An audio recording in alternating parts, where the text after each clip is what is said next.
अस्सलाम वालेकुम स्टूडेंट्स, उम्मीद है कि आप खैरियत से होंगे।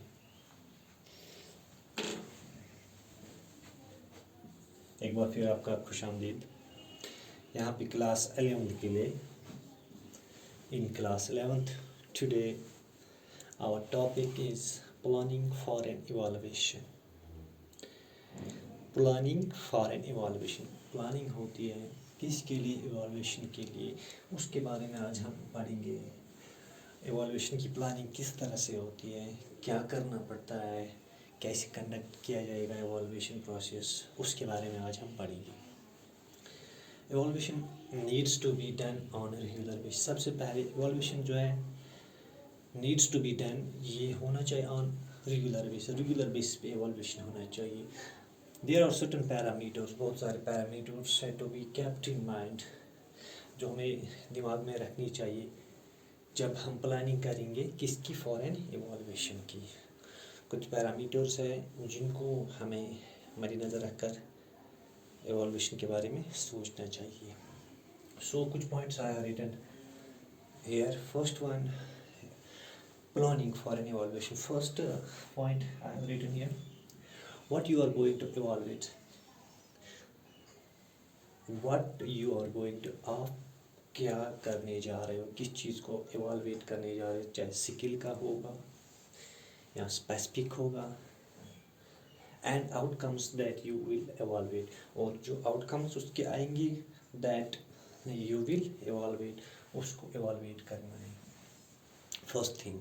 And second thing is how you are going to evaluate. How, क्यों आप करने जा रहे हो इवाल्वेट, किस तरह से करने जा रहे हो इवाल्वेट।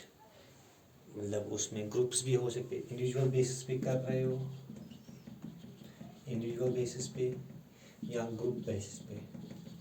ये पता होना चाहिए कि किस तरह से आपको इवाल्वेट करना है, ग्रुप में या इंडिविजुअली बेसिस पे, या स्पेसिफिक गेम्स की इवाल्वेशन आप करने जा रहे हो या एक्टिविटीज़ की। जो एक्टिविटीज़ है उनकी इवाल्वेशन करने जा रहे हो। That would demonstrate the required skill. लेकिन उसके लिए ज़रूरी है कि आपको डेमोन्स्ट्रेट जो रिक्वायर्ड स्किल है उसकी डेमोन्स्ट्रेशन जो है ज़रूरी है। उसके बाद ही आप जो है इवैल्यूएशन कर सकते हो। That's the second point. Now third point क्या है? What are the infrastructure resources. Planning for an evaluation के लिए ज़रूरी है कि what are the infrastructure resources, आपके पास इंफ्रास्ट्रक्चर रिसोर्सेज अवेलेबल है या नहीं है, ये प्लानिंग में आता है।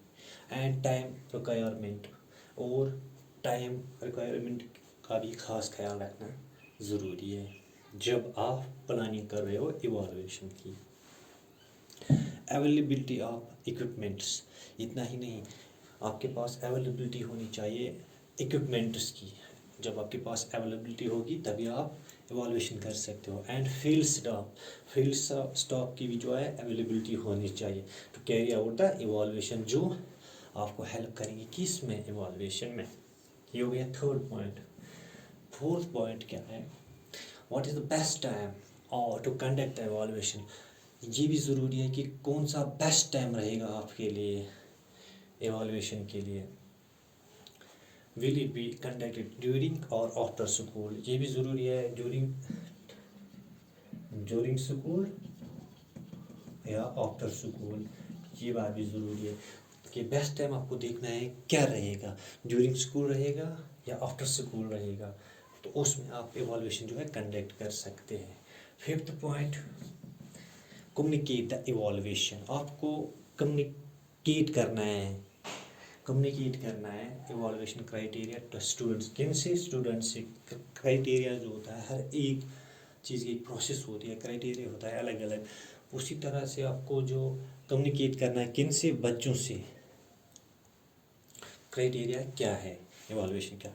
दे need to be fully aware, ताकि वो जो है फुली अवेयर हो जाए इवैल्यूएशन के related of how they are going to be, और किस तरह से वो जो है उनको इवैल्यूएशन जो है उनसे इवैल्यूएशन की जाएगी। ये पॉइंट्स जो है ये ख्याल हमें रखनी है सबसे पहले जब हम प्लानिंग करेंगे किसकी? इवॉल्यूशन की। ये 5 पॉइंट्स मैंने आपको बताए, ये प्लानिंग में आते हैं इवॉल्यूशन। ये 5 चीज़ें आपको प्लान करनी है पहले से, तभी आप जो है इवॉल्यूशन कर सकते हैं। पहला पॉइंट मैंने आपको बताया, what you are going to evaluate, skills and outcomes that you will evaluate, first point.